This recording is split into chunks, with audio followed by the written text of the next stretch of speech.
There are two types of fans in this world. When you look at this Flyers game as they fall 6-5 in overtime, there's two types of fans, okay? The one that will say, they fought back. We are very proud of their fight back down 5-2 to a squad like the Tampa Bay Lightning. Which, I mean, they're not wrong. Listen, that is a really elite team. A team that will most likely make a great run at the Stanley Cup. It's a phenomenal squad. It's a tough building to play in. You're right. It is great.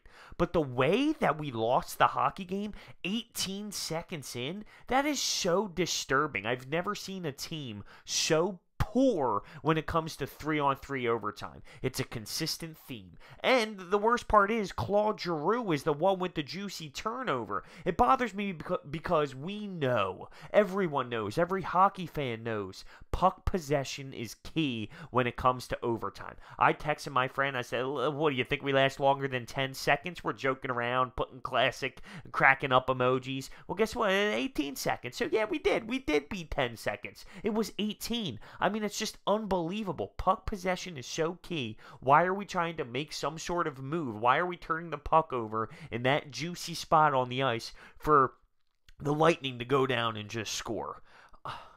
I mean, it just bothers me, man. It bothers me. We needed to get 2 points there. Coming up with a win, coming up with 2 points in this type of atmosphere against the Lightning, it just does so much more for the confidence moving forward. Sure, they worked hard. Sure, they fought back. But the way that it fell down and fell apart, deja vu like that, it's ridiculous. It's unacceptable. I cannot believe it.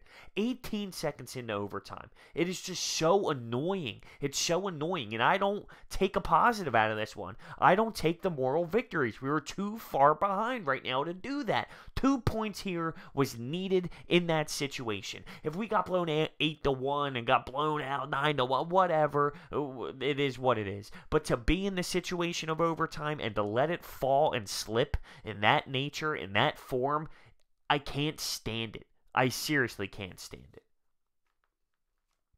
So what are my takeaways? The Tampa Bay Lightning, their team, it's sick. It's gross. Their power play, whoa. It's night and day from what we have. The way they move the puck around, they move the puck east and west, and you get Stamkos backdoor on goals. Stamkos had 4 points. Kucherov had 4 points. One thing that really bothers me is the fact that for Stamkos' first goal, he's just circling from behind our net. He somehow gets wide open in the slot, and Neuwirth had nothing he could possibly do. Nolan Patrick was abysmal on that play. Robert Hay kind of gave up on him. Scott Lawton's supposed to be covering his point, but when there's a guy wide open in the high slot, you kind of have to do something about it. The defensive zone coverage was terrible once again, especially with that play. Steven Stamkos, one of the best goal scorers ever. How do you just let him just get wide open like that? It's unacceptable. There really is no excuse for it. It's like letting Sidney Crosby wide open. How do you not make sure someone is covering this man at all times? So 4 points for both of their top guys. Vasilevsky kind of stole the game for us. In that third period, we were pushing, we were pressing. We had really good scoring chances, and he was making these outstanding saves that top-tier goaltenders make in this league. And I really do, now that I'm sitting here thinking about it, I really do think he stole another point from us, because in the third period, we had some buzz. We had some push. And it kind of got killed when the refs miss an offside. Stamkos moves the puck back into our zone. The puck was in the zone. It came out. Stamkos tried to save the puck, but it clearly, there was like 5 feet of white ice in between the blue paint and the puck. It was clearly offsides, but Raffl gets a tripping penalty literally 2 seconds after he brings it into the zone, and they get a power play where they didn't score, but they kind of took our mojo and our momentum away. I mentioned Neuwirth gets the nod, and I'm okay with that, because he's coming off of a big win against the Rangers, and I don't know if I want Carter Hart to experience an offense like this. The Tampa Bay Lightning are a really great team, and their offense is on another level. And I think it might be good to kind of just watch from the bench and see how it plays out. I don't blame Neuwirth tonight at all. I know we lose 6-5 and 6 goals went in, but I really don't blame him for some of these goals. They scored power play opportunities, breakdowns defensively. I don't blame him.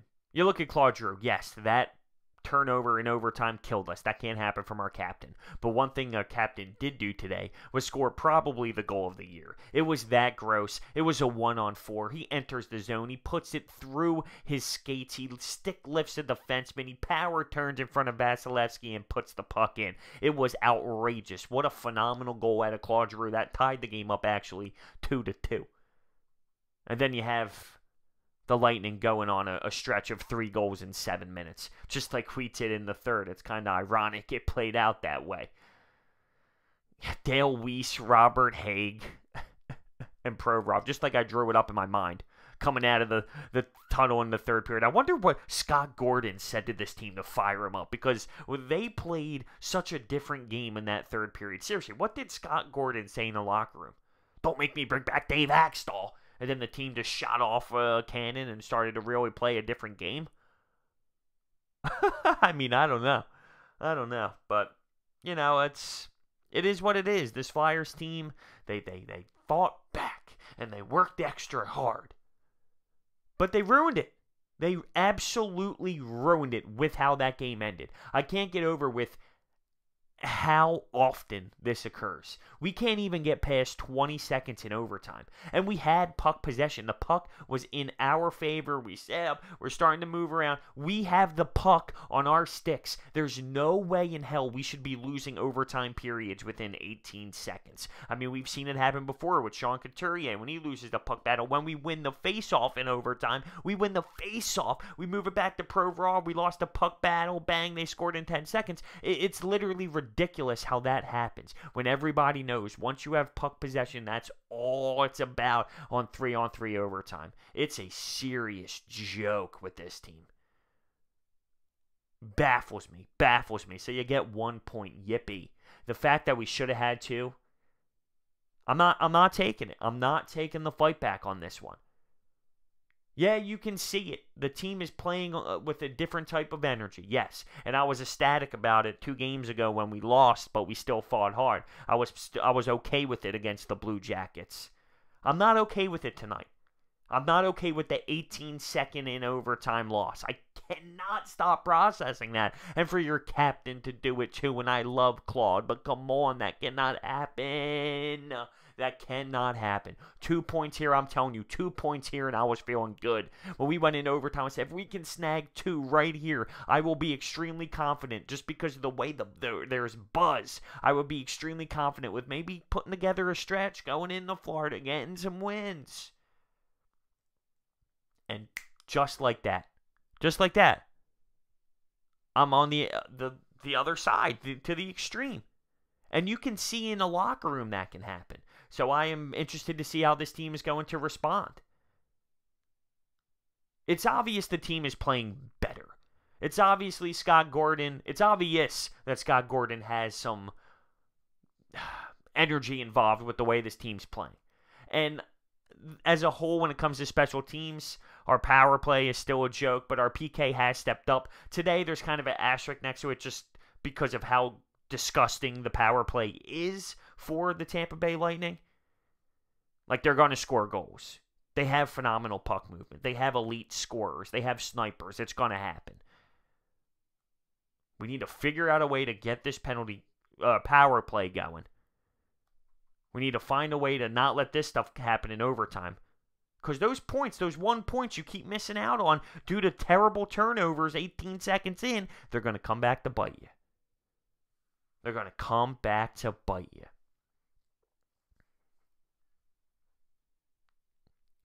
It's almost laughable. It really is. It's a shame. Such a ruined moment. Such a ruined moment. And I don't think I'm being too harsh.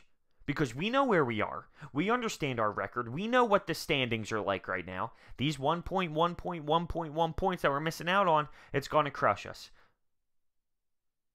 I can't look at this game and focus in on the fight back. I can't do it. I'm too disturbed by what I saw 18 seconds into overtime.